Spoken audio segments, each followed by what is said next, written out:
This week in league, the city of Albury declared a cunt-free zone. Bryce Cartwright stands firm in his view that his immune system shouldn't be a better defender than he is. The Bulldogs attempt to lure Josh Reynolds home with ultrasound showing 2 future premierships. Plus, we power on as best we can, waiting for the resumption of the 2020 NRL season. All that and more this week in league.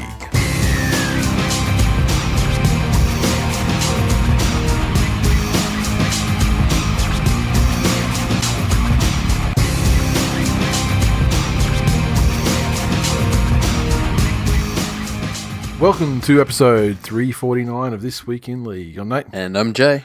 How you doing, my man? Oh, Same as last week, same as week before. it's Groundhog Day. No, I'm firmly in for this countdown to the 28th. Oh, for the footy? Oh, Yeah. you have no idea. Do you have a date set when you, or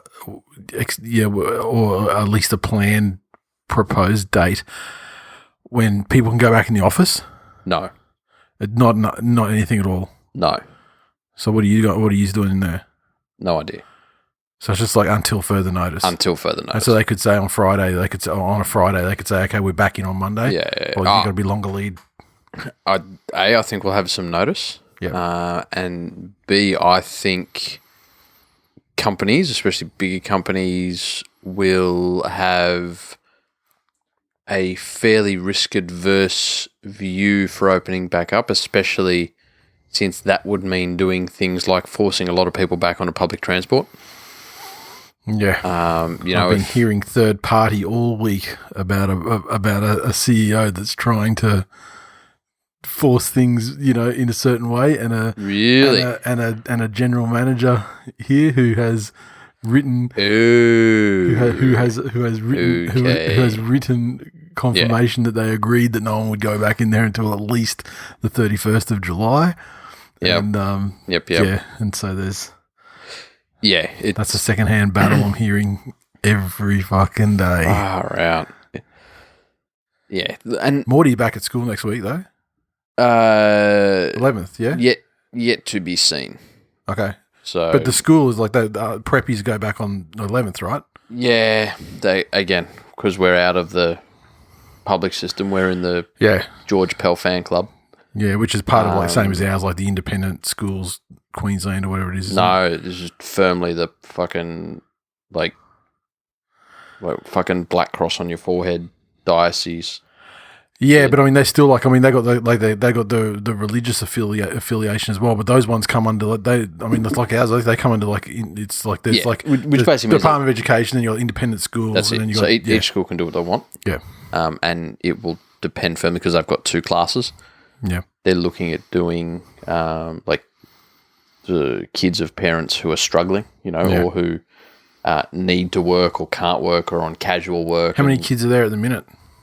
None.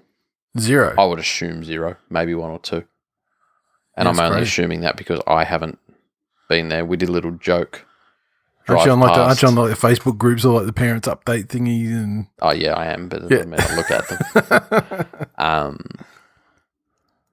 No, we did a little drive by the other day just so we didn't forget what his school looked like, and there were no bags out there.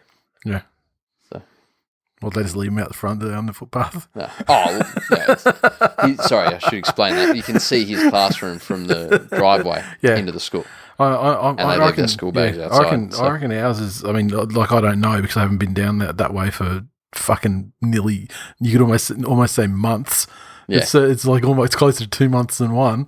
But I think, I remember they were saying, the plan is we're going to do this until like week 5, we're definitely going to be off, but if we hit, and we're going to be delivering the online stuff as well as and then we'll be delivering the online stuff, and the kids of essential workers that have to go to the school, that's it. They'll be supervised, but they'll just be working through the online stuff too. But they'll just be at school working through the online stuff, and there'll be teachers there to assist them, and they won't necessarily be their teacher or anything though. Yeah. And then once we get to 50%, their thing was once we get to 50% kids at the school, then we'll, for each grade, I think it was maybe, then we'll think about bringing them in back. But I don't think that's going to be a thing now. I reckon they're close to that now anyway. But now, on Monday, preppies and ones go back or whatever, and then 2 weeks after that, it's everybody. Yeah, I think with school, that's the first thing people are going to need to get used to changing pretty severely. And I was even thinking about the journey to a footy game. Yep. If you think about a footy game, think of all the ones at Suncorp that you've been to. One of the big things there, and this is how much it's going to affect it. Just think about before and after the game, the throngs, just the jams around the entrances, and they close off. Yeah. Roma Street. Yep. Into Caxton Street. For people that don't know Brisbane, that's what's that, like 800 metres, a kilometre of street there? Yeah. And it's just a massive fucking bunch of people all walking together. It's like 10 wide river of people from Roma Street Station down past the fire thing, up over the thing, and then down. Yeah, exactly, yeah. So that's the thing of the past. Yeah. Well, yeah. Public transport to and from games. Yeah, it's a thing of the past, I think. But I mean, if Queensland, for example, if Australia were to keep the borders closed and Queensland were to register 0 new cases for like 14 days, then theoretically that means it's eradicated in Queensland. At which point it doesn't matter what fucking people do. The problem comes in; it has to become an Australia-wide thing, and then when you start opening up the gates, overseas, then that's it. Then some, Yeah, but I'm talking. I've had. Unless you enforce like a mandatory 14-day. See, this is the thing that I've had people say that the changes that come after the end of this will be far more drastic than anybody's thought. Yeah. And stuff like, if you want to travel now, there will be a 10-day quarantine period when you enter the country that you go into, and there'll be a 10-day quarantine period when you come back. Yeah. So the whole...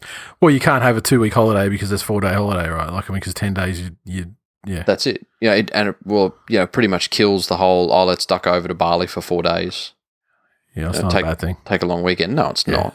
Fuck Bali. Doesn't affect teams like the Tigers because when they go to Bali, they have a very long time in front of them with fuck all to do. I'm sure they could actually they could probably do like their isolation in Australia and then get like a team bus to the airport and then over to Bali and enjoy their full Bali. Correct. I mean, because they could watch 2 weeks of semi-finals while they're isolating, and then head over to Bali and watch the semi and the grand final. Yeah, they don't even have to be back for the Dally M's. I mean, they don't even have Teddy in the team anymore, so no one has to rush back to play for Australia. Yeah, exactly. Exactly. So, in conclusion. They're talking about now face masks being mandatory in airports and on airplanes. Remember when the face mask thing was like, don't wear a face mask because face masks make it worse? I don't think it was ever make it worse. I think it was always the thing of there aren't enough to go around. I think so. If you're wearing one, my theory is that it was actually a scare campaign or like a campaign of deterrence until such time as they actually could adequately provide the health people who need it far more because they're dealing with fucking bat eaters, actual fucking Ronas. Yeah, the full on Ronas. I mean, in Queensland, all 50 of them, like ever, but fucking strange days. I tell you, I'm loving the fucking lockdown shit though. Like honestly, like I fucking save 2 hours a day on transport. Yep. Like it's fucking great. Mate, and I'm hoping that what this does do, if the Rona itself doesn't wash the boomers away, then at least it might open their eyes to the benefits and like the way that working from home actually works for people who are in an office environment. Yeah. Because right up until to this very day, but let's say this day 7 or 8 weeks ago, the resistance that some places had to working from home was fucking like tremendous. And now they're probably seeing that, they're getting more done. Yeah. I mean, most people are reporting they're getting more done. Yeah. Oh, look, there's been a bunch of studies done, and I know we're not even close to talking about footy here, but there's been a bunch of workplaces where they've, for example, in a test said, okay, we want out of our 1,000 people or 1,500 people, 750 of you, we want you to go and work from home for 6 months. Yep. And then, so only 500 people actually volunteered, and they had to pick another 250 or whatever. The others that did it. and a very small number of them chose to do it after the trial time had ended. Yeah. Just because they didn't like feeling removed. But this was an environment where not everyone was removed either, you know what I mean? Yeah. That was there was actually, Correct. they were the removed ones that were separated from the... And then, you look, I think it was Optus. Yeah. They're doing it full time.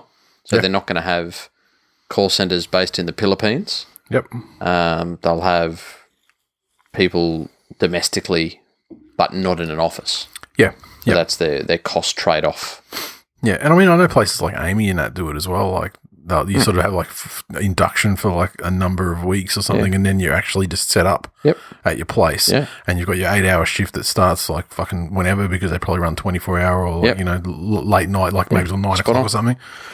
But yeah, so hopefully there's just somebody just at the last ditch get the runner somehow and spit in Bryce Cartwright's mouth. Oh no, spit in his wife's mouth. Yeah. Because I don't want it fucking affecting the season. We can start with that motherfucker. The article in question, of course, is if you've been living under a rock, or if your internet's been down and you've been locked down at home, can happen. But then you're not listening to this either, really, I guess. Gold Coast Titans player Bryce Cartwright has reportedly had to sign a waiver over the mandatory flu shot players are required to get ahead of the season's restart. The 25-year-old signed the form and had been given the green light to return to training. This, of course, after he came out and said that he was not going to be taking the flu shot because he is an out and proud anti-vaxxer. And apparently other players are expected to reject the shot as well due to adverse reactions to the shot in the past, which is a different thing entirely. But the shots have been made compulsory as a part of the biosecurity protocols that have been brought in to minimise the spread of COVID-19. And, Cartwright and his wife, or more importantly his wife, are outspoken anti-vaxxers. I did see an article today saying that, detailing that he was actually resistant to the whole anti-vax thing, but his missus wore him down with research. Research. Oh, okay. And can I just say, that is apart from the deaths and economic stuff that people might be going through, the worst thing of this whole fucking corona thing is, how there's it's kind of it's not a meme, but it's like a trope that through this lockdown you've got all this extra time so you can learn a new skill. Yes. You can learn, people have been baking and all people have been frittering their fucking time away doing TikTok dances or, a number of different things. I feel personally attacked. I haven't seen you do any of the dances. You just watch sluts doing them. Well, look, if I fucking see a TikTok with you doing all these dumbass fucking dances. Some of us are hustlers, some of us are customers. Yeah, exactly. You stay a customer or I'll fucking Tonya Harding you. But so people are, and like I've been doing illustration, and I've been cooking up a fucking ton of shit that I've had extra time to cook and everything. Like I've been making, I feel like fairly good use of the time. Yeah. But there are people that I see on Facebook that I've known for fucking many years. Oh my God, how have they spent their time? Yeah. Clearly in fucking Google and YouTube. Yep. The fucking gradual shift that I've been observing from certain people that, I'll be honest, they were kind of always at least, if not susceptible or subscribed to, some gateway fucking... Like they were almost vegans. Yeah, not vegans, actually quite staunch meat eaters and things like that. Also, but I'm saying, prone to trolling people about religion and stuff like that as well. Fuck. Like people that you would think are dead set your people. Yeah. Obviously, because you become friends with these people, and so of course that's why. But just a gradual fucking slide. Usually, I find the gateway drug is yoga, and then yoga leads to natural medicine, which is a fucking misnomer. Yeah. And the old thing, of course, is what do they call alternative medicine that works? Medicine. They call it fucking medicine. Yeah. And it goes from yoga to alternative medicine and rubbish like fucking Reiki and remote light, healing and shit like that. Oh, the magnets fucking help. Yeah, bleaching your anus, with the sunlight or whatever. Yeah. And then it's like holy shit. Then now COVID comes out. Then we've got vaccines, New World Order, 5G towers. Fucking hell. Oh my fucking God. Yeah. The issue I have here, and it's a fucking well-known issue, and many people share this opinion, and that's great. I very much subscribe to a live and let live philosophy. It's how I've tried to be after having a fucking stress-induced stroke. I subscribe to the same thing, however, with a but. Now, my thing is, live and let live doesn't entitle you to put other people at risk. So the exact fucking opposite of live and let live is live and put others at risk. Mm-hmm. Did you read the comment that his dumb cunt wife... The one she put on Insta? It was? Oh, I have it here verbatim if you wish me to say it. Please. Could you give me some... I need some spiritual... maybe if you want to give me some kumbaya or some chanting or some sort of, bullshit that these fuckwits... the background, just to get the effect going. Hang on. Fuck, you can just go straight up Enya Orinoco flow. You're on Spotify with Enya. Hilarious. Oh, we are fucking. We share a hive mind at times. Yeah, it's crazy. I'm a bit worried now that you're going to start yoga. I don't want to lose you too. This is the thing. This is how you do. You want to do yoga and not. How many fucking albums has Enya done? I don't know the exact answer, but I'll put it to you, too fucking many. Jesus Christ, there's a deluxe video edition of the very best of Enya. No one wants that. No, there's not a market for that. Oh, there is a market for that. Fucking yoga studios. Hey, you can do yoga and still retain your sanity. You do the DDP yoga. Do what? DDP, Diamond Dallas Page used to be a wrestler, a professional wrestler. Yeah. He started doing. He was almost forced into retirement through back injuries and stuff as wrestlers get because they fucking slamming around a lot. Yeah. And he just took some yoga concepts and then made his own sort of brand of it that ultimately fixed his back and stopped him from being retired. And so now, and then a bunch of others people with back injuries and stuff. The fact that you didn't say allegedly before any of that shit. Oh, it's fucking good. Yeah. See, you're right. This is the gateway. But you know what the good thing about it is. There's no fucking. Yeah. It's more like an athletic thing rather than a thing that. There's none of this tapping into. People use the yoga. It's like to tap into some sort of third eye chakra. Fucking what? There's none of that. It's literally just. Here we go. And she's on the line. Chanel PT on Instagram. People have the freedom to say what they like. Just like we have the freedom to choose which medical procedures we undergo. But ultimately, the proof is in the pudding. Our kids are a picture of health. They've never had an ear infection, never had a chest infection or bronchitis. They have no neurodevelopmental disorders or autoimmune disorders and are rarely ever sick.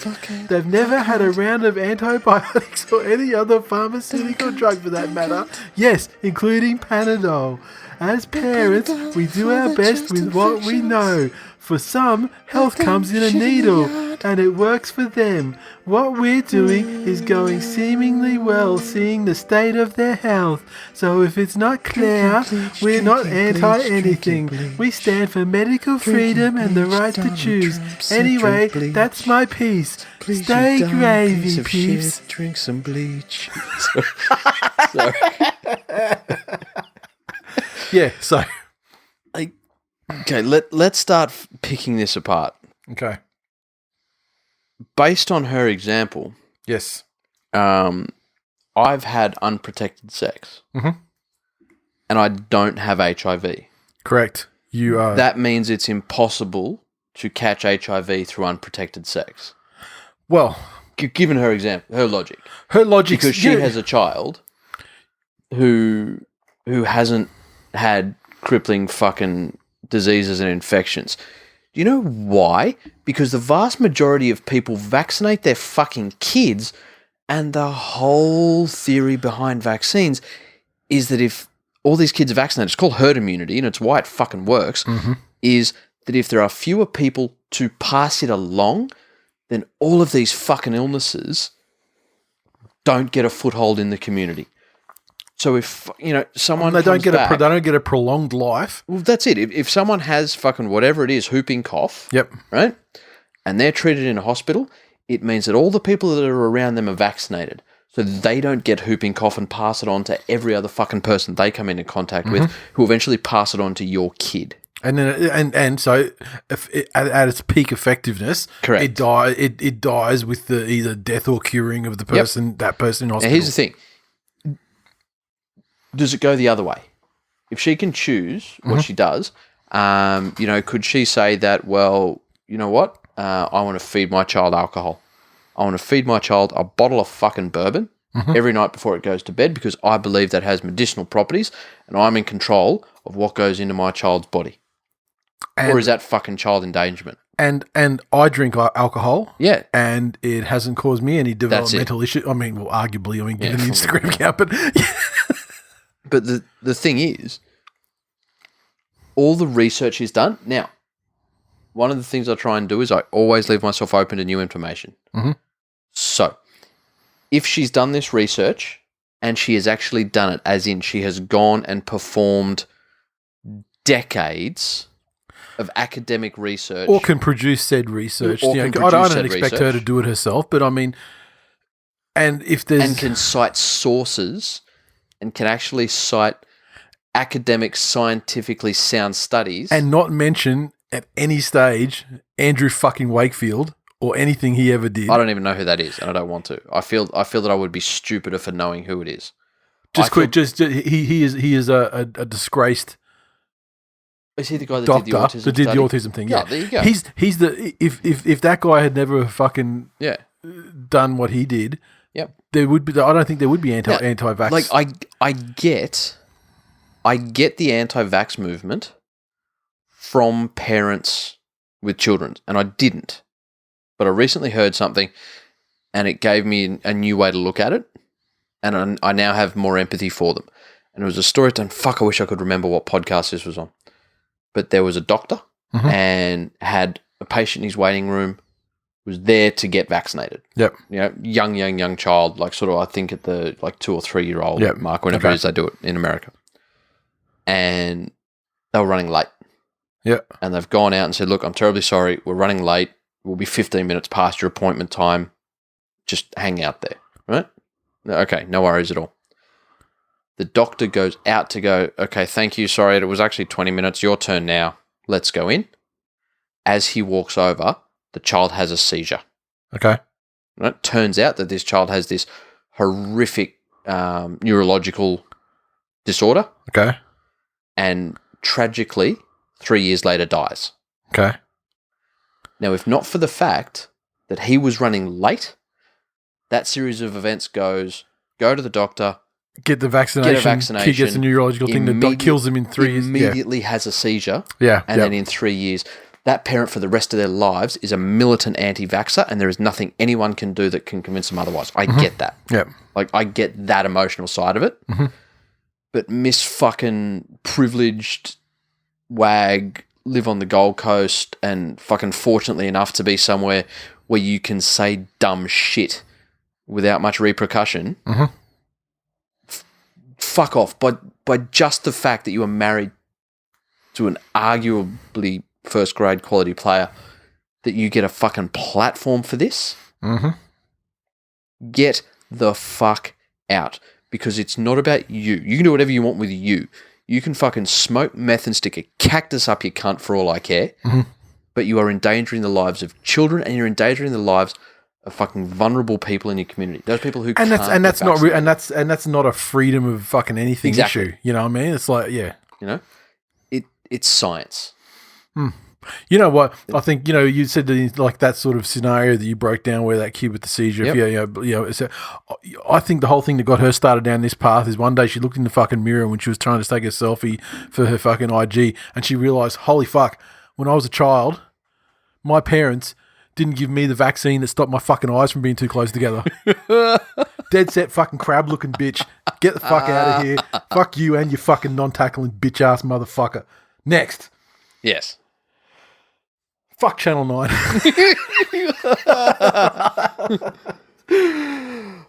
Hugh Marks is sorry, fired. just to figure off that. Yes.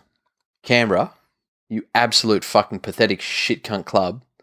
Papali, Soliola, and Tarpany have also protested against the NRL's compulsory vaccination policy, and they've gone a step further than Brycey.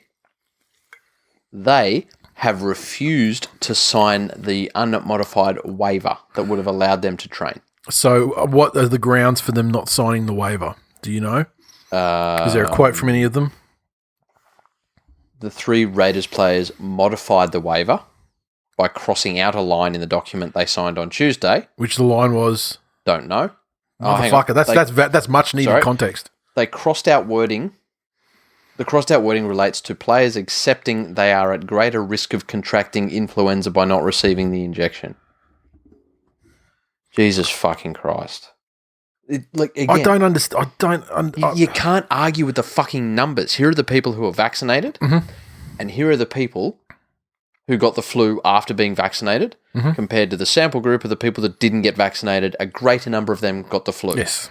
We're not having a fucking philosophical debate here about arguments. This is just maths. Yep. This number's bigger than this number. And we're not claiming that the flu vaccine has some miraculous 100% effectiveness with the strain and all of that sort of thing. Because it varies each year.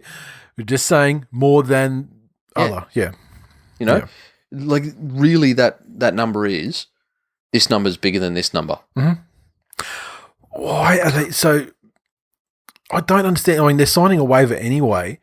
So why does that particular piece of it? That, you know what it is? That's cunts making a fucking uneducated stand against a fucking some imaginary fucking enemy that they're protesting. You know what I'd fucking love to have, and again, I've seen this person give speeches before.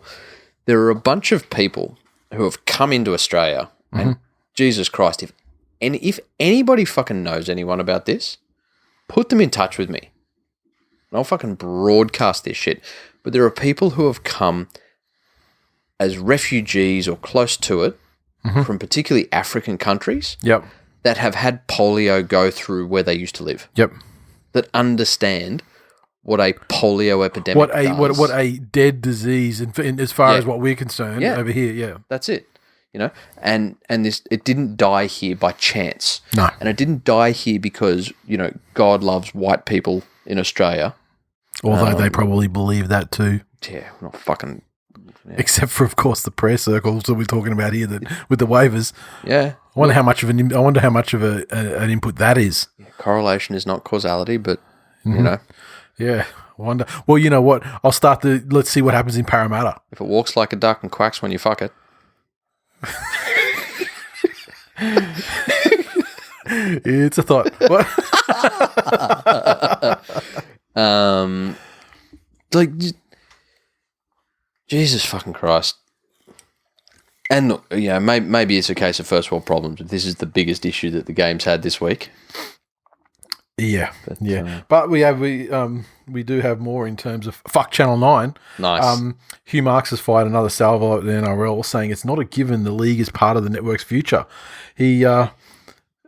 So we know that, you know, they're not happy about the May 28 restart. We know that he gave preliminary advice to ASIC that Channel 9's financial position would be far better than it's going to be because he had already just banked on not paying $130 million out to the game.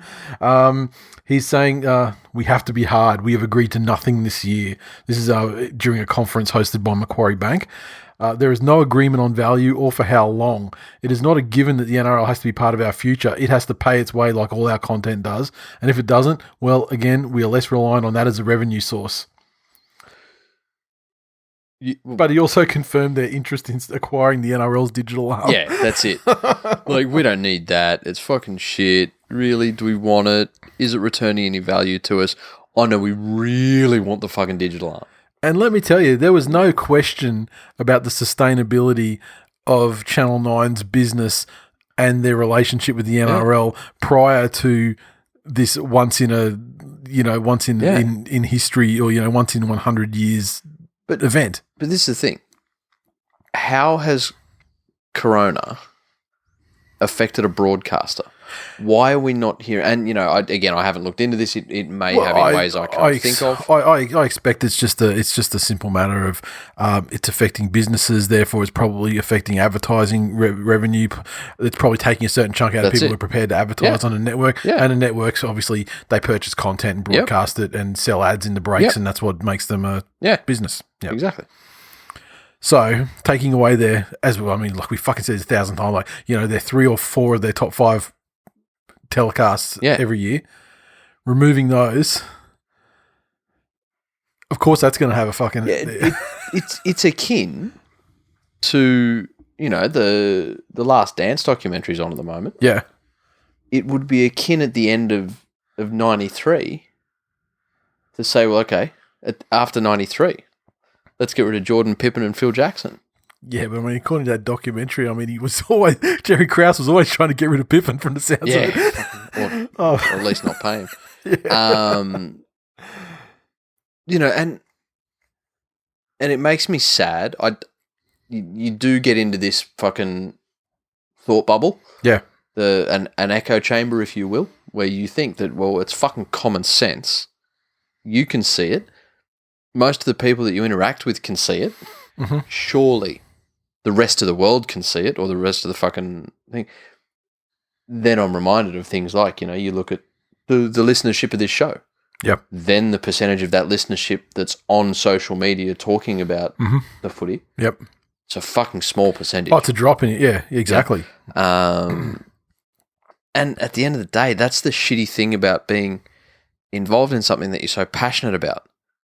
Because sometimes you just got to suck it up and go, well, okay, I can really not like Channel 9 and not like how they do it and not like any of this. But at the end of the day, they've got it. Yep. And some people aren't in a position for Foxtel or can't get it because of where they live. Or, if I was a Broncos fan, do you really need Foxtel? Well, yeah, all your games. They're on there like twice a year, maybe. Yeah, that's it. Maybe, And it's, we're talking about positions when you're negotiating. Mm-hmm. 9 are in the fucking driver's seat here. Yeah, however, the NRL, in their favour, have a signed contract from Channel 9, and although the arguments could be made about, the breaking or whatever, the problem for Channel 9 is that arguments would have to be made for breaking it, and they would be lengthy legal arguments that would have to be tested in a court. That's it. And even if they were to win at the end of it, they've still got none of it would probably do as much damage as anything. Exactly. It's a tough situation for the NRL. I mean, I wish, my dream would be that the NRL establish some sort of line of credit that gets them through this period and the next, and gives just to buy them time to get their case together as a value proposition for some other broadcaster. I don't know. Well, again, who's got the money? Yeah, who's going to lend? I would be happy. Who was CBS tied up with? They tied up with 7 or 10. I would be happy for NRL just to live on one of the digital channels of Channel 10. Yep. Put one game on the main network on Friday night or something. I don't give a fuck. But if you go throw the rest of them on. Have a rugby league channel or something like that. Yeah. I'm all for it. Yeah, what is interesting is there's a whole move away from, free-to-air television. Yeah. Which gets its revenue from advertising. Yeah. And the fallacy, I think, is that model of business is dead. You get the 9 guy talking about, well, free-to-air is not as this anymore and free-to-air is not that anymore. Watching through the fucking apps and stuff, because we don't watch, we watch no free-to-air television live. The only thing we will watch is for example, something like the Lego Masters or whatever. Yep. And usually it finishes too late for the kids anyway to watch on a weeknight. So we'll sort of watch it over two nights. They pack those streaming ones full ads, just like unskippable ads, just like the TV. But then the thing is, if you look at the main competitor to free-to-air network television at the moment, yep, YouTube, yeah, which runs completely from advertising revenue. Exactly. And once again, sometimes they have unskippable 30-second ads at the front. Sometimes you can skip them after 5 seconds or whatever. But and I am buoyed by the fact that was it Volandis and fucking old mate that's interim Todd Greenberg now were over talking to Google. Yeah. Previously, if Nine don't, Jesus Christ, get fucking people with handy cams out there. Mm-hmm. And just put it on YouTube and say this is fucking like pirate NRL. Yeah, we're doing it ourselves. We're starting here. Here are the games on YouTube. Yep. Get ready for it. Yep. Yeah, it's nuts. I mean, I would just hope that someone with money could do something about it. I mean, but I think in this current climate, it's very wishful thinking. They're probably going to have to. No one's going to lend. They're going to have to bite. They're going to have to bite down. And probably just take it in the ass from Nine, at least for the rest of this contract. Correct. I mean, Channel 9 obviously is compensation, want to reduce deal for like another 3 years after that. Yep. Problem is, another 3 years after that, Corona's gone, everything's back to normal. Advertising revenues have kicked in again massively. Look, this is the thing though, again, like we were talking about at the beginning of the show. Corona's gone, yes, but things aren't back to normal. They're not back to a pre-Corona world. Because in 2 years' time, though, No. So Corona's gone. Yeah. But people have seen what this does. Yeah. And so there will be fail-safes in place for things like large public gatherings and all of this stuff. I'll tell you one thing that'll disappear because of Corona. Pandemic insurance. Because, let me tell you, every motherfucker of business will want to be buying it after this is done. And no one will want to hold those fucking grenades. Could you imagine? Like an insurer would be like, we got 100 years to fucking bank this. Yeah. Like, but if something happened, dead company, dead. That insurance ceases to exist. And surely insurers wouldn't be dubious enough to sell it and then just knowingly bankrupt themselves and go, we're gone. We've got no money left. It's an interesting situation. I do like that it seems the NRL's standing firm with its digital arm. Yeah, and I really do hope. I feel like they're standing firmer than they really are in any position to at the moment. Just on everything across the board, which is fucking great. Yeah, and it does show like I'm prepared to back Volandis 100% for everything he's done up till now. Yep, I think he's exceeded all expectations, especially in some very tough negotiations. Yeah. If they fucking let the digital thing go, then I'll be absolutely furious. Yes. But I think if they can get away with the projected $28 million less for this season, but in payments from Channel 9, and then get this shortened season out and everything, I think if they can get away with that, even next year as well, like to the end of the contract, then that's probably a good result. Really, considering what's happened. Yeah, that's it. And there would be an argument for them that if they provide content, it would be tough for Nine to argue, I assume, that by missing out on rounds like this, the NRL are in breach.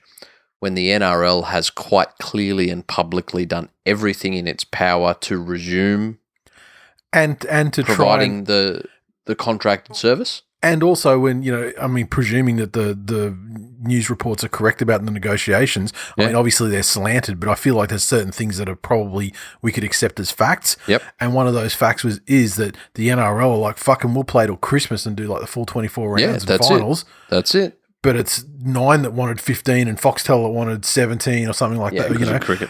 So exactly. So they're like, hey, it's been our absolute intention and desire to fulfill the exact number of contracted things that we've are under. Yeah. So then that's where I think it gets into Channel 9 obviously lawyers are very clever and they'll have their own little definitions and arguments that they'll be able to make. That Channel 9 hasn't, that the NRL hasn't fulfilled whatever. But I think at the same time, the NRL gets some very clever lawyers and do the same. And again, you know what else would be fucking wonderful? If our NRL-loving shit cunt Sharks fan Prime Minister could step in and say, you know what? 9, we've heard you, that you believe they're in breach of contract. I'm going to fucking borrow and have it on the ABC. So NRL, seriously, here's the money you need. It's a government grant. We've propped up fucking industries like this before. Yep. And we would like this sport to be shown on the ABC. We'll do the same thing for AFL as long as they can get around the fact that they're all in different states. Mm-hmm. You know? And if they're having issues with their telecast partner, that's it. We'll do the same thing. Yep. But 9, we respect your view that you don't want it. Yep. No worries. So you're now on the ABC, and probably with a better suite of commentators. Well, they can bring back Warren Boland and Tommy Raudonikis and use some of that money to fucking bring Artie Beetson back from the dead and get the old Saturday afternoon crew going on. Just a hologram version like Tupac. What do you think, hologram Artie? What else we got there? Anti-vaxxers done that shit. Albury, yeah. So Melbourne have been forced to change their Albury training plans after the local council voted the NRL club could not use the Border Towns council-run sporting facilities. They held an extraordinary meeting on Tuesday night after the arrival of 50 Storm players and staff into Albury, with concerns raised about the potential health risk.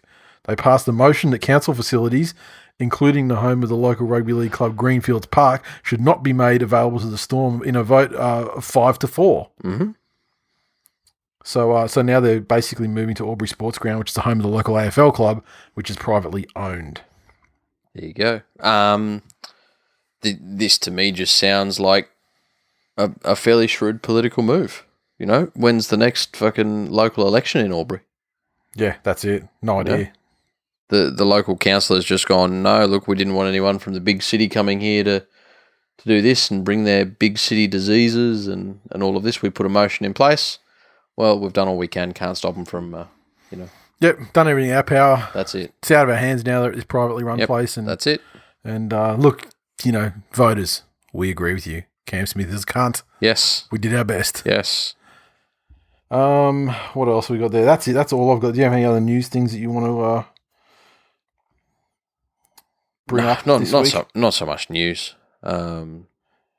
I was expecting to go full fucking hit 'em up this week on that Channel 9 thing, but that the digital thing hasn't developed as a story. It's just become it started as a one-liner. It's remained a one-liner, and hopefully it remains that way forever. The more I think about it, the more I start to feel that maybe 9 aren't feeling as strong as we're assuming their position should be. For them to have... They're just feeling financial pressure of losing fucking money. Yeah, but for them to have their top C levels come out now. Yeah. Like generally they wouldn't be making statements concerning something that they don't have a direct involvement in yet. It'll obviously go past their desk. Well, it's a giant conflict of interest because essentially the situation is due to COVID-19, Channel 9's financials for the year of our Lord 2020 are fucked. Yeah. If they can somehow offload the responsibility of $130 million to the NRL, that significantly improves their bottom line. Correct. As 130 mil would improve anyone's bottom line. Yes. Fucking give me 130 mil, please. That's it.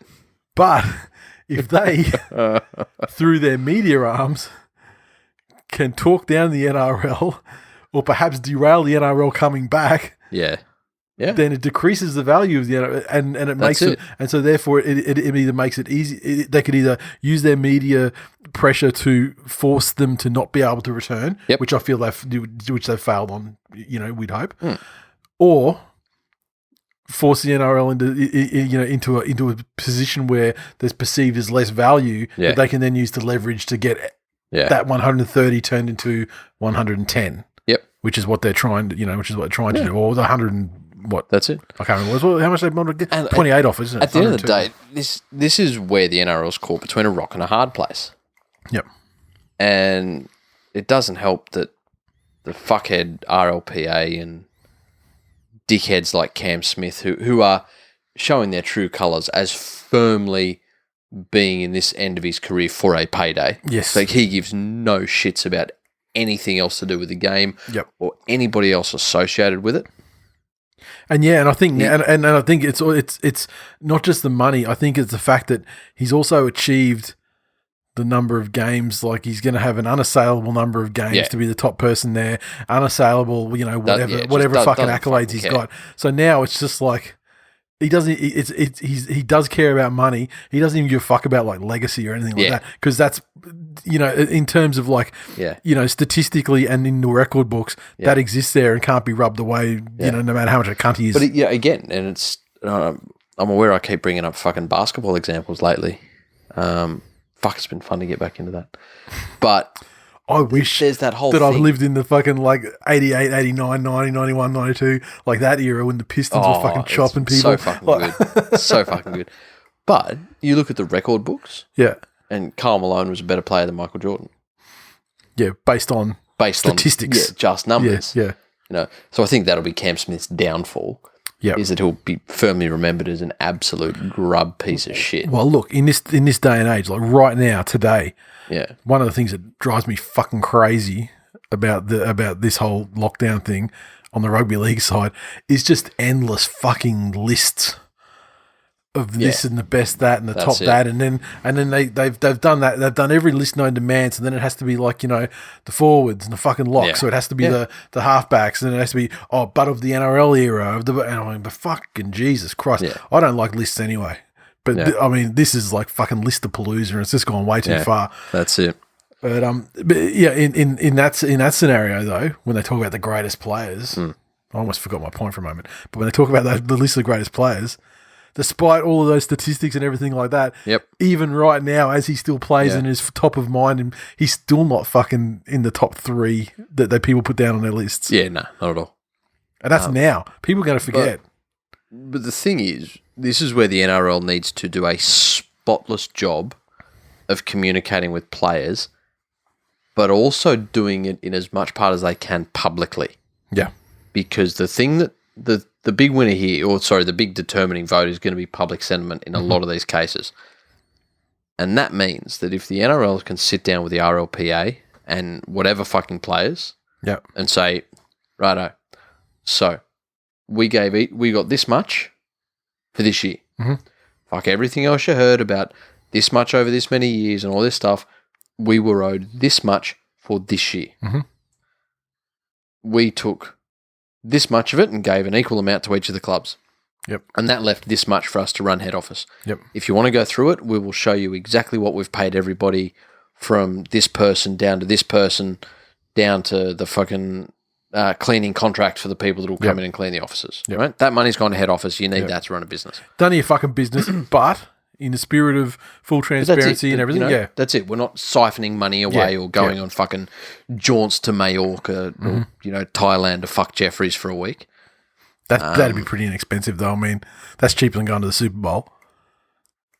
Yeah, but, look, there are two things you should Not that I know, but I could assume. Two things when you're travelling that you should never skimp out on. Jeffries and Sherpas. Both of them. Don't negotiate. Qualified guides taking you into dangerous and miraculous places. Assailing a peak.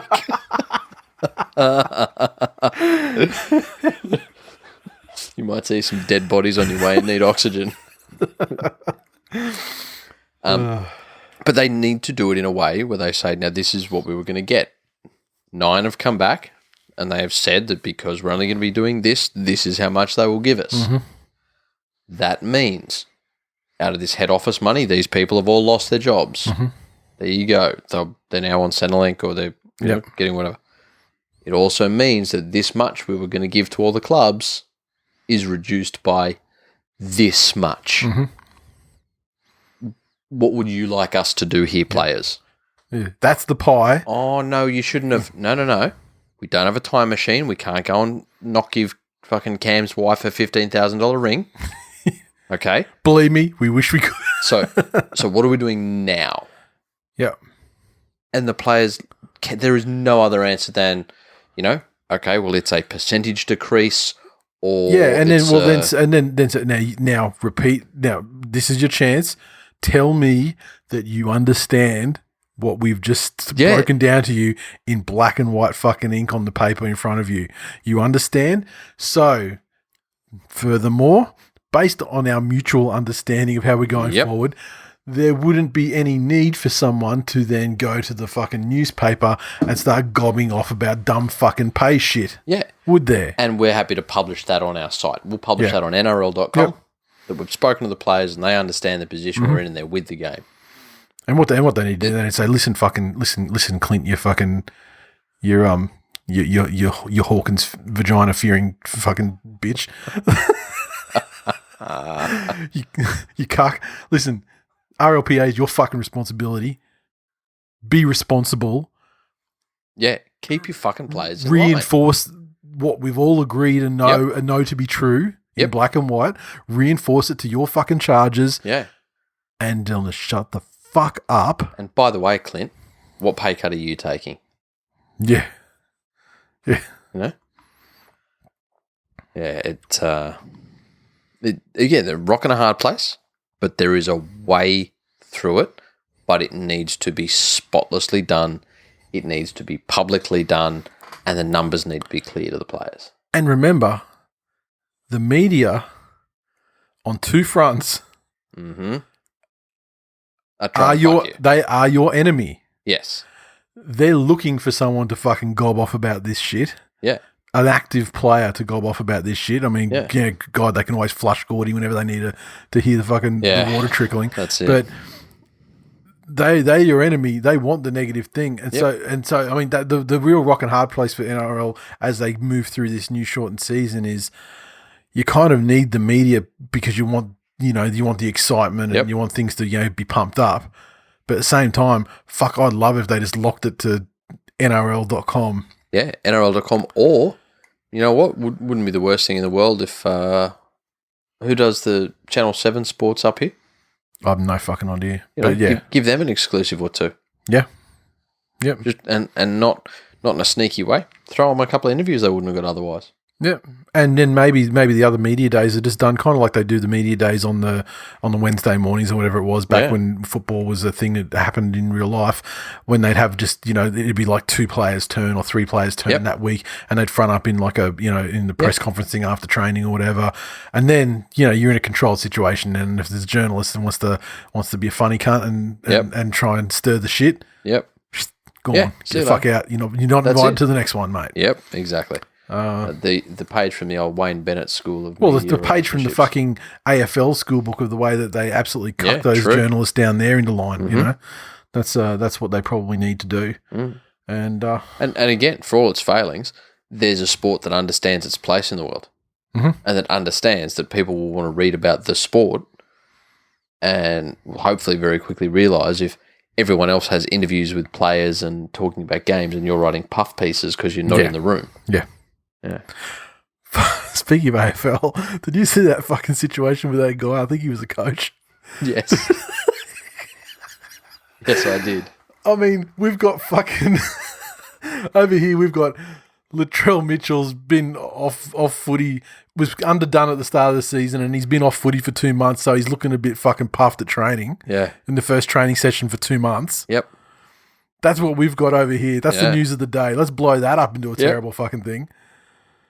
Then down here we've got fucking dude fucking stalking another chick dressed up as with some female alias on fucking Crystal Pistol, and like it's tremendous. We've got fucking Joe Exotic down there coaching the AFL, and then we just got like a dude that's a little bit fat and out of puff up here. Yeah. Man, that's how good a job they do of fucking keeping their media in line, though, that it's not like this fucking crazy circus. And the officer that leaked the photo has been suspended already. They've found out who it is. They know who it is, and they're like, yeah, fuck that. Yeah, and then they made a statement saying that, this shouldn't be something that comes out and becomes like a news thing. And it like total utter control of the media apparatus down there around that sport. Like, how good is meth though? like really? I don't know. Is it though? Well, what happens when people get drunk? There might be a bit of a punch on, or get their dick out. Yeah, maybe that's it. Yeah. Like meth makes you put thought into shit. Like you're making plans. Yeah, like elaborate shit though. Yeah. Like you're creating these fucking, secret identities of a reverse gender to the one in which you are. And this is the thing though. I feel that he doesn't get the appreciation he deserves because all that anyone's seen of him is that pose where he's at the desk. At the desk with the wig and the done up very well. Speaking of Jeffries. Well, I mean, I wouldn't go so far as Jeffrey because I mean, like, Jeffries are like fucking tens. But with the scheming, the meth scheming, I guarantee that if you went to his house, there would be a fucking bin in that bathroom full of used Veet wax strips that he's fucking done his legs and his pits. And fucking, like, that's some intricate shit. Goodbye Horses CD in his fucking stereo. Yeah, fuck yeah. A deep fucking well under his house with a bucket attached to a string. Yeah. Serious fuck. Hope that guy gets some much needed help. Or, go girl. I mean, a reality TV show with 9. I mean, really, all he was doing wrong was stalking the girl. I mean, just maybe less stalking and just, enjoy yourself.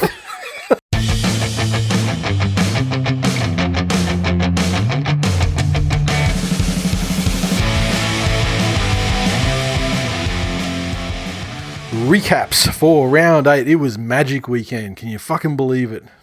The weekend. Who would have thought at the start of the year, or fucking not even the start of the year, when did they announce the dates and everything? People getting excited and shit, like October maybe, or August, September. Like it was a long time ago. People buying tickets and shit. We had tickets for stuff, and we had all friends coming up, and I mean, there was chicken. There was going to be chicken. Oh, there was going to be chicken. They're closed down now. Fucking. Oh, although we were going to march the Andes. It was past. it was past Magic Round that I had like 12 days of crippling hemorrhoids after eating nothing but Fat Belly Jacks for 3 days straight. Well, we had it. Yeah, we like on the Saturday I had it for every meal. Yeah, including breakfast. Yeah, like. Anyway, to celebrate, I did actually make some hot chicken on the weekend. It was fucking great. I had some dinner tonight as well. That's nice. Thanks. Yeah. Where's the fucking?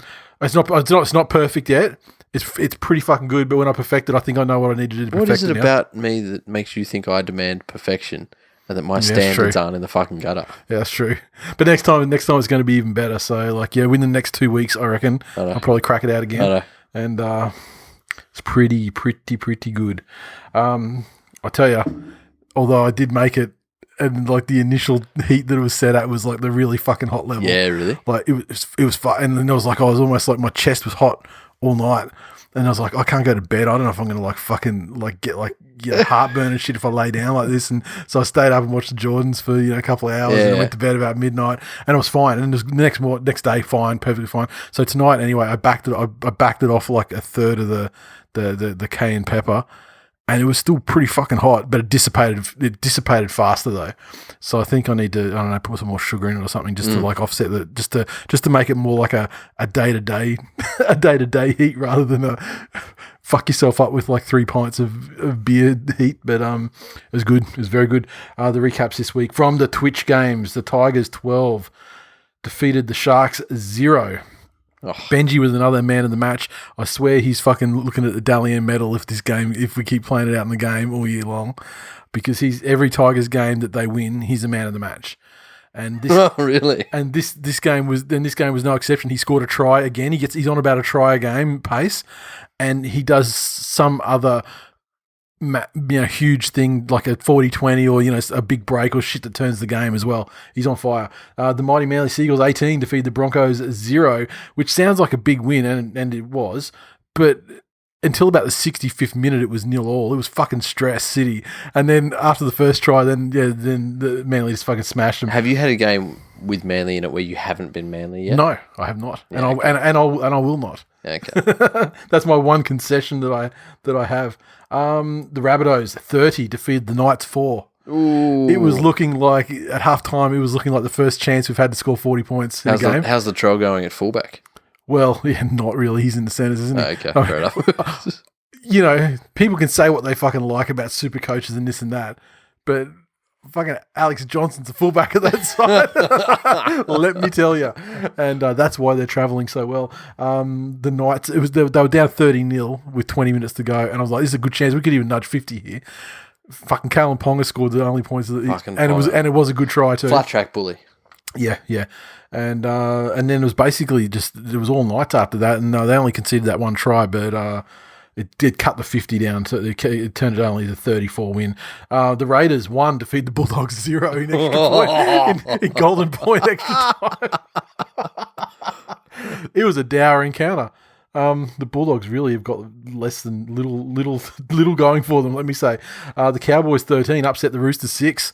It was 6-6 for a while. Ooh. Asiata with a long-range field goal to put the Cowboys ahead. And then the last play of the game where it was just like the Roosters were working, like it was right before the end of the game with the field goal. So the Roosters had like a set. And not even a set, like 3 tackles. And so Teddy went for a chip and chase, got picked out of midair, and then carted to the house for a try to end it. So 13-6 is how it ended. The Warriors, in the most epic upset of the round, the Warriors 12 defeated the Eels 6. Jesus. The Eels scored immediately, and the people are on the chat are like, you're going to get fucking done by 50. And I'm like, I know. But the Warriors dug deep. Fucking the Tamworth vibes. Cody Nikorima in 7, Blake Green in 6. Cody Nikorima kicked a 40-20, and then from the scrum base, they got Tuivasa-Sheck one-on-one with someone, and he scored under the sticks to tie it up. Yeah, okay. And then in the second half, the Eels are doing nothing but fucking hammering the Warriors, and they were not getting past like their 40 every set. But Blake Green kicked a 40-20. They got him into position to score a try, and then he kicked it. Then Blake Green started kicking 40-20s to just turn the tide of the game, and tremendous effort. Nice. And with Papali'i barging over to give them the win. The Panthers 4 to feed the Titans 0. Fucking oath. In another dour game. To'o scored in about the first set of the game. Yep. And then it was just a fucking punish ever since. The most notable part of that game, of course, was when Ash Taylor, or maybe it was Tyron Roberts, went for a 40-20 down the left-hand side. The two, it wasn't going to go out. It was past the 20, but it wasn't going to go out of bounds. It was just going to pull up short. Yep. And so the winger, the winger and the centre for Penrith on that side of the field were like, we're just going to leave it. It's not going to go in here. And Cleary just swooped through, grabbed it, and ran over the sideline and turned it. Yeah, I fucking hate those. It was fucking hilarious. The two players were literally backed off, but he's just gone swept in from the side and straight over the sideline. Oh, fuck. That's a couple of games in a row where Cleary has done nothing. Yeah, well, he's TikToking with rat bags. Yeah, I guess. So you can watch the complete streams for the round as well as edited highlights for each game at twitch.tv/This Week in League. So chuck us a follow over there and you'll be notified when I go live with games, usually on Friday and Sunday nights. And it seems like we get way more people on the chat when I can start it earlier. So I'll try and start it around 8:30, 9 p.m. when I can. Yep. It's about as early as I can do it. Thanks for everyone who gets on. We've got some regulars that jump on the streams and it's always a good time. So thank you to you guys. And I'll see you on there on Friday night.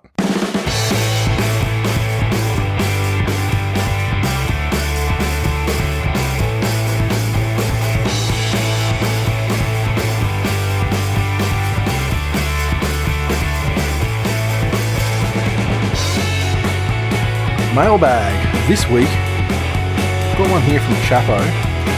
Will this season be classed as an asterisk season due to it not being a full season? We've already discussed that. Well, we've discussed it in the Facebook group.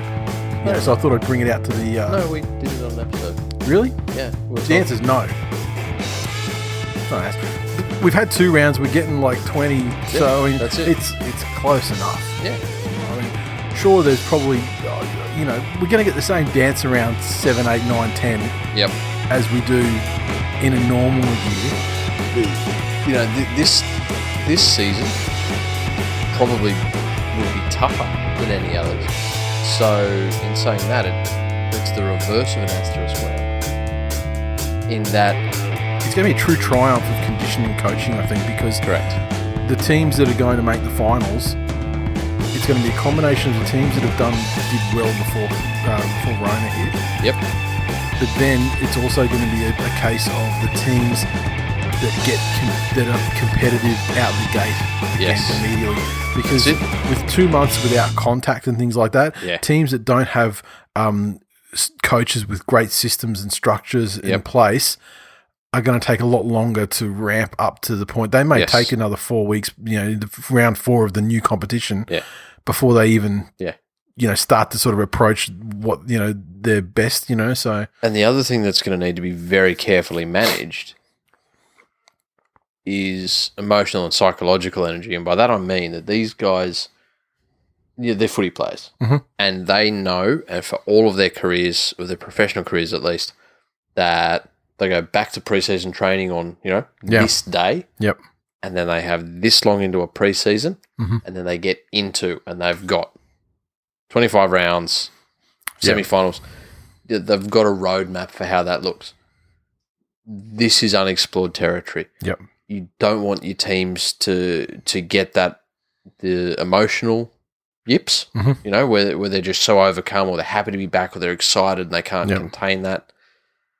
And it's where I think teams like you said, the Storm and the Roosters, teams like that, have a very big advantage. Yeah, I think Desi's another one that will have people right. I think Wayne to an extent, but it depends how much he wants to persist with this Latrell fullback business. Yeah, seems like he still wants to, but that could be smoke and mirrors as well. But in trying to light a candle here, I really would like to believe that Wayne sees this situation for what it is. There's a young man that's struggling with the pressures that come with being a high-profile sports player. Yep. And especially one of an Indigenous background who doesn't shy away from it, who carries that flag proudly. Quite literally in the commercial. That's it. And maybe looks at it and says, well, you know what? He probably wouldn't have been my first choice otherwise, but maybe I don't need to add to his shit at the moment. Yeah. So, that's what I'd like to think Unky Wayne's thinking while he's fucking his gilf. Yeah. What he's thinking while he's fucking his gilf is really of no concern to me. I mean, I can leave that aside. Your mileage may vary. Maybe it gets you there faster. I don't know, but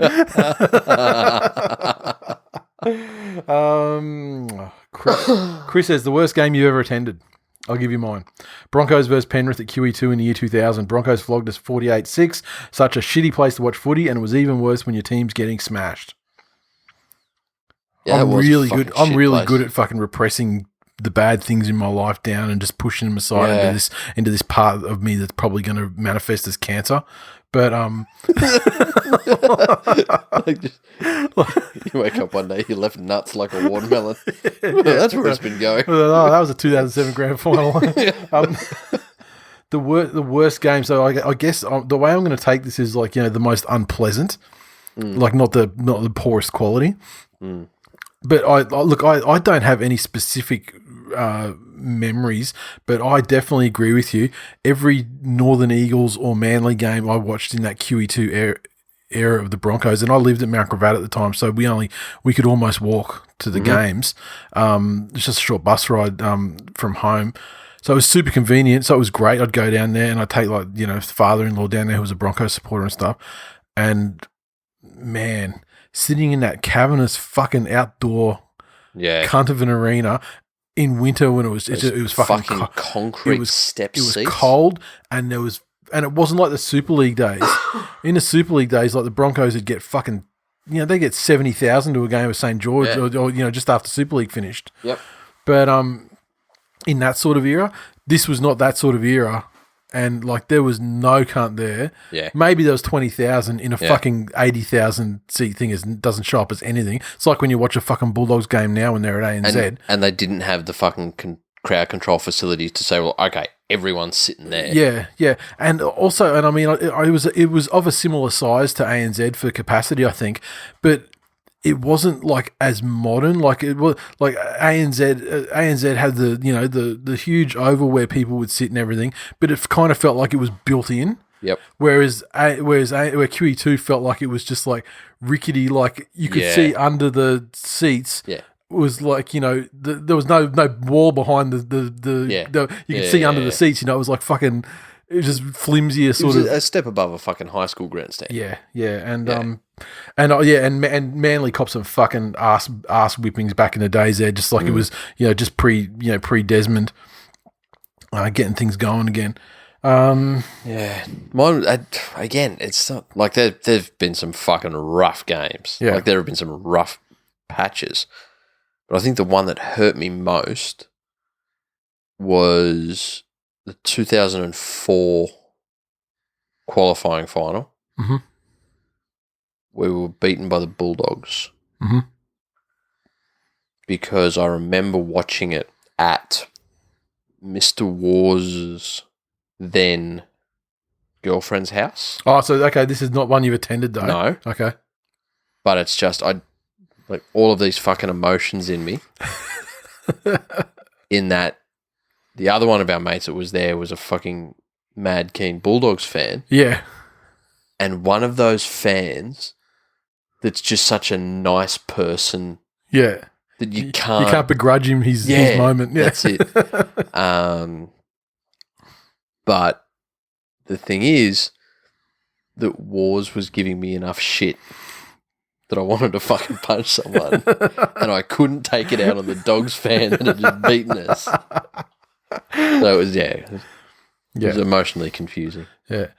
I mean, I think like the 2007 grand final fucking sucked balls, but that was, it's still like beforehand there was like next to ANZ there's like the Sydney Aquatic Centre and there was a function there, and having beers with Cliffy and stuff and like it was fucking great. Like, I mean, that's great memories from that.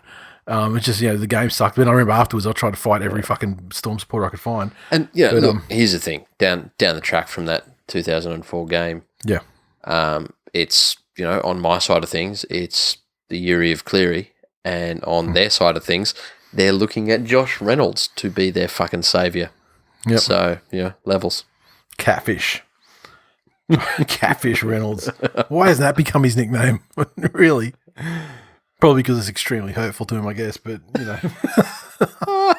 I'm sure there's other hurtful nicknames. Although, he wasn't really catfished. Like, she was as attractive in real life as she pretends to be on the gram. Yeah, I guess it was more the fake fetuses. She wasn't catfishing him with tits or the ability to fit into a medium-sized Sharks polo shirt, for example.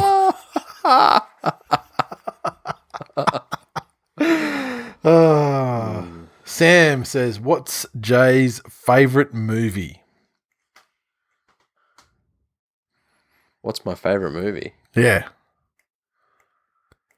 Backdoor Sluts 9. Who's on the cast of Sluts for that particular?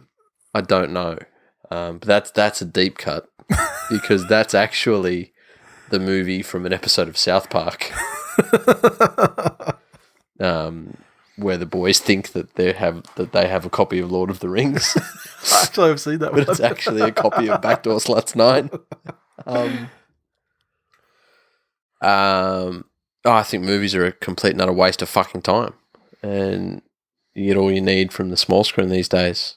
I've got new Rick and Morty's back. Yeah, you watched that one yet? Yeah, 100%. Yeah. I only watched it today. I forgot. Oh. I had it for 2 days, and I was like, "Oh fuck, I've got that to watch." Tickets, please. No, I enjoy Kevin Spacey films. I find his characters quite easy to relate to in most of his movies. Mel Gibson films. I'm not going to hear. Look, I think he's unfairly maligned. I mean, who hasn't wanted to call a cop sugar tits? I'm sure I've wanted to meet a cop that I think would satisfy the criteria of being worthy of sugar tits.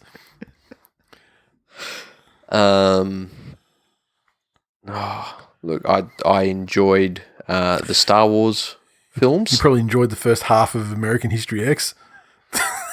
Oh, dude, the fucking sound. Yeah, the sound that the teeth make. The curb stomping sound. What is it? Is it a Foley? Is that the sound guy? Yeah. Like not the fucking the mix there. Foley artist is one. Yeah, the fucking dumb engineer guy who ends up getting awards for all the work that other people did. Yeah, I mean, you're talking about the guy's teeth, like on the the scrape. The sound. Yeah. I want to know what they did to get that. Yeah. Fucking noise.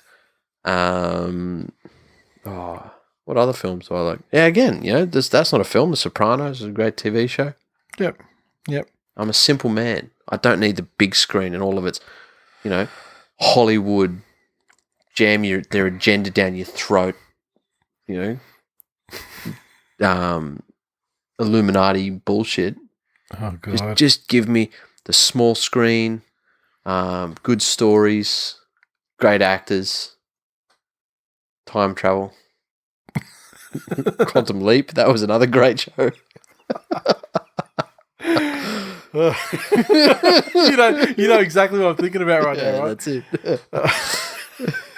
So Lachlan, he included this video, which I have not watched because I just do not want to, about the 10 greatest NRL players of all time from NRL on 9.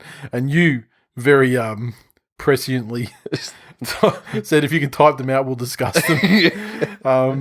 You said you'll probably forget to watch the video. I actively do not watch these videos, but he was very kind enough to give us the list that they made, which was 10th. Laurie Daly, 9 Tamalolo, 8 Cronk, 7 Inglis, 6 Fittler, 5 Slater, 4 Lockie, 3 Smith, 2 Johns, 1 JT. I hate fucking lists. I can't tell you how much I hate fucking lists. And the ranking, the need to rank things. Even like that question about your favourite movie, like I couldn't answer that. And then someone would go, your top 5 favourite movies? I don't fucking know. Like, depends. I don't carry lists around in my head of shit because I don't feel the need to organise things. It also depends firmly on things like mood. Yeah. Some days I could sit down and quite happily watch the first 2 Godfather films back to back. Yeah. Other days I'd find sitting through the fucking where were they? Fucking Cuba scene a punish.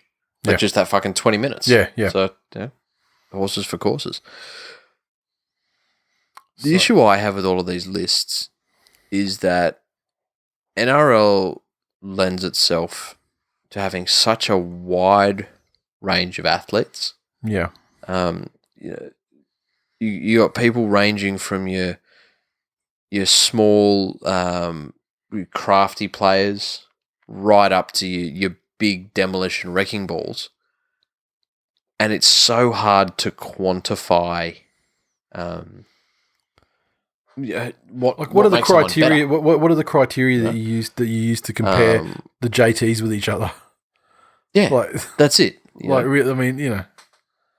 Then you get into that situation of, well, okay, when you really dig on it, there's so many other variables about these things that go into making them great. So, they talk about Thurston being better than Johns. Okay, well, what were the other teams like at that time? Who did they play in the finals? You know what? But you know what? I think the ultimate boiling down, like you're looking at it too academically and reasonably. I think they did a list like this and put JT at the top ahead of Johns as a calculated move to drive engagement and clicks. Because outrage drives clicks. Exactly. That's what it was there for. Cronk 8. Yeah. When you look at him, why is Cronk 5 places lower than Smith? You know what I mean? Why? Because I know who the impactful person of that duo was. Yeah. Because Smith doesn't win them when Cronk left, and where Cronk goes wins them when Cronk goes there to them. That's it. I mean, that seems like a fucking no-brainer. Yeah. Spot on. Put Smith ahead of him if you want to, but 5 places? Fuck out of here. They should be right next to each other. Either way. I don't know. Look, do the math. Do the Melbourne Storm with Smith and no Cronk win more than with Cronk and no Smith? Who knows? Yeah, because Captain Cuntox wanted to get his 400 games up. True. So when were they playing without him? Who knows? It's not a fucking unknowable. It's very knowable. Who's counted, I should say. Who cares is what you're trying to say. I'm all for creating fantasy teams, as in if you had to draft a team, who would you draft? Because I think that forces you to put more thought into it. Yeah. To really go through and go, well, okay, if I've got a lock, who do I have to pick as the best lock of the decade? Yeah. Then the other thing that comes in at NRL lists is that if you're trying to be as close to real life as you can, all your picks affect each other. Yeah. Yeah, that's right. It's how they've picked Origin. How many times was there an Origin player, and everyone knows that if it wasn't for their combination with the player next to them, they probably wouldn't have made the team just based on their own performance. Yeah. But together, they're greater than the sum of their parts. Yep. So, man, really thank you for writing that out.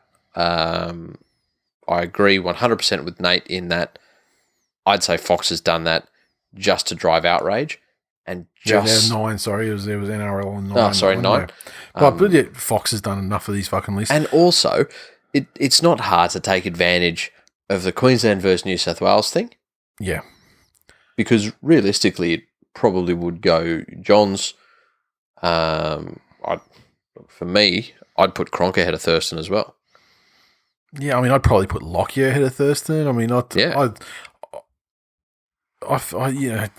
Thurston was a very good player, very very good player, and gutsy. But outside of that outside of the 2015 grand final, what are his crowning moments? Yeah, all in the fucking Queensland side with Smith, Cronk, Slater, and Inglis and every other cunt. Yeah, that's it. Like that's where where the majority of his achievement occurred. And if we're looking at that premiership winning side, you know, he potentially fucking choked when it counted in the conversion.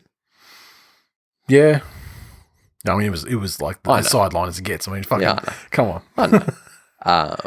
But did it behind a fucking all-time forward pack. Yeah. You know, would it be safe to say that 9, and you know, at that stage, he wasn't terrible. I was going to say 9's the only position that they didn't have a fucking fantastic forward in. Yeah, yeah. That was a great fucking forward pack for a half to play behind. Yeah. So, yes, I'm all for lists, but yeah, let's do them by position if we're going to do them at all. Yeah. Next, from Twitter, we've got JR_buff. He said, do you think there are too many ex-players in the media? The majority are too scared to speak out because they want to be one of the boys still. The game needs genuine commentators who actually talk about the game, know the rules, and leave opinions for magazine TV. I don't think that's ever going to happen because there is a perception in rugby league at all levels of the sport, whether it be administration, media, whatever, that there are rugby league people. Yes. And you must be one of these rugby league people to get a seat at the rugby league table. And look, maybe there is too many ex-players. It feels like there probably is too many ex-players, just to your original question, because almost the entirety of the media is built out by ex-players. That's it. And they're ex-players with different purposes as well.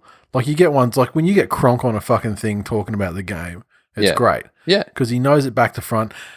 The way he played was very analytical, and so it's an easy step for him to make to provide analysis and quality analysis outside of the game. That's it.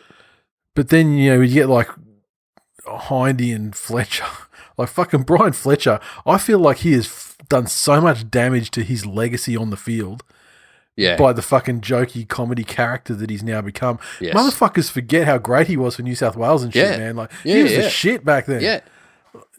But like a fucking engine room. He's made me forget it. He's literally made me forget how many good fucking Origin memories he's given me just by being a clown these days. Because of all the take the piss and let's do a whole segment where it's nothing but us knocking on or falling over or missing tackles. Yeah. That's it. And so look, I feel like there's too many of them.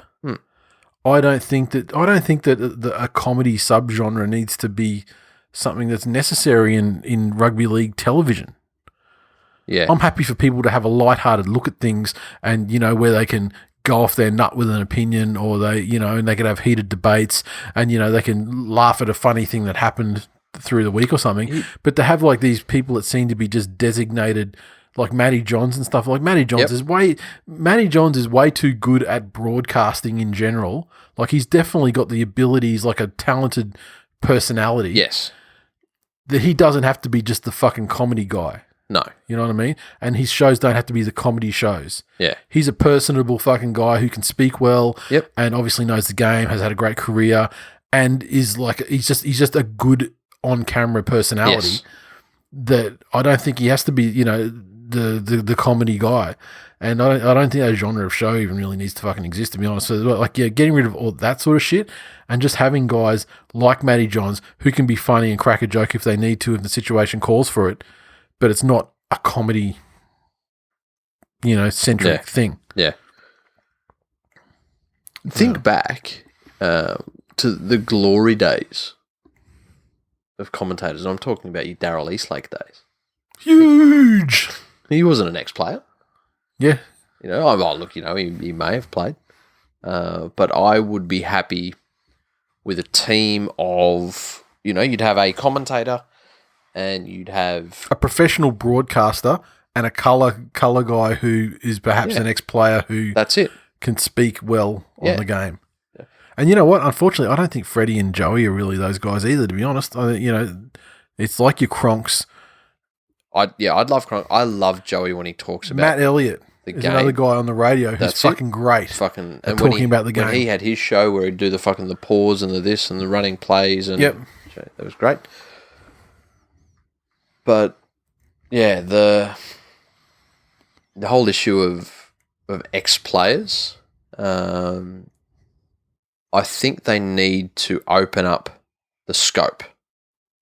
You look at all of those shows and there's a range of players there. Yep. I tell you what, if the networks actually wanted to give back, then it would go in their favour that at some stage they go get a bunch of ex-players that no one's heard from. Yeah. And get them in on shows, get them in to review where the teams that they played for are at and talk about that. Just so there's some different voices. And maybe unearth the ones that can be developed with further... Not even that. Not even that. But to celebrate the fucking history of the game. To get guys who aren't too fucking CTE'd. Yep. Or aren't going to say anything, casually racist or homophobic. Yeah. Which would be out there, unfortunately. Yeah. But to come in and talk about, okay, well, this is how when they played the game, this is what they did, and this is where they see it now, and, just so much simple stuff about, if I was coaching this team, this is what I would tell, because I played prop, this is what I would tell those props to do. Yeah. Yep. That's where I think the opportunity lies in ex-players, not so much in just having the same ones be the same fucking mouthpieces they always are. Yeah, but there's also like this, I don't know if it's reality, but there's certainly, I feel like it's a perception that it's the players that are like the most famous players are the ones that then slide into, like, if you think about Channel 9, you think about that list of greatest players that we just mentioned, like just about fucking all of them. Yeah, that's it. Tom Malolo's still playing, so he's an exception. But you look at Channel 9, Fittler, maybe Lockie, that's why Cronk's 8. Joey. You've just figured it. You've just hit the nail on why Cronk's 8. JT. Like their top 4, with the top 5 with the exception of Cameron Smith. Yep. Who's still playing, are all fucking just slid straight into Channel 9. Well, maybe they go, maybe that's it. There you go. They like Joey's laughing, talking about spiders. Fucking. Bit serious now from our man Hammers. He's said, as you two are aware, been through a rough spell lately. Didn't really have anywhere to turn to but the gang at TWiL Nation, whether they knew what I was going through or not. Picked me up and kept me trudging along until I could get through the other side. This group of people, most of whom have never met each other, are a collection of absolute top-notch cunts. I want to thank Nate and Jay just for being who you are and helping me out of the doldrums, whether it's 2 a.m. blind as fuck Fortnite sessions or TikToks of sleuths wanting a good old Hutchins experience. You guys were there. But I also want to give a special shout out to JR Buff, Special K and Sam the Warden. They know why, and I just want to let them know they're awesome cunts. Also, the other mob that made my life better, thank you. Lastly, if anyone's out there doing it tough, if you're an OG or new listener, please reach out. There are so many awesome people here that genuinely want to help. Much love, Hammers. Thank you, sir. You're welcome, sir. And we do love you. Yeah, and we got you. Like, we love all our listeners, but there are some that have been around. Yes. For longer. Correct. And they fulfill a special place within us. Yes. And if other listeners can stick around as long, they can also fulfill that place within us. Yes, time is the big factor. Do your time and. But yeah, I mean, now you're not in our neighbourhood, but close enough. That's so it. Hopefully this Rona shit backs off a little bit, and we can get some beers going on really soon. No, you're allowed to have gatherings now, aren't you? You're allowed to exercise with one other person. Yeah. While you're socially distanced. Yes, correct. So we'll go for a jog. I'll have him 3 meters on one side of me and you 3 meters on the other. And I'll just zigzag back and forth. Just relaying messages. That's it. Oh, Nate said the Titans are shit. I know. That's it. That's it for 349. Thanks for listening, everyone. As always, you can interact with us on Twitter, so follow at TWI League, and Facebook community lives at #TWiL Nation. Get in there if you can, as evidenced above with that great message from Hammers. It's a great community of good cunts. Direct link is facebook.com/groups/TWiL Nation. Our Facebook page is facebook.com/This Week in League. Make sure you hit the like button, share the posts around. We put them up for the releases each week. Help us spread the word.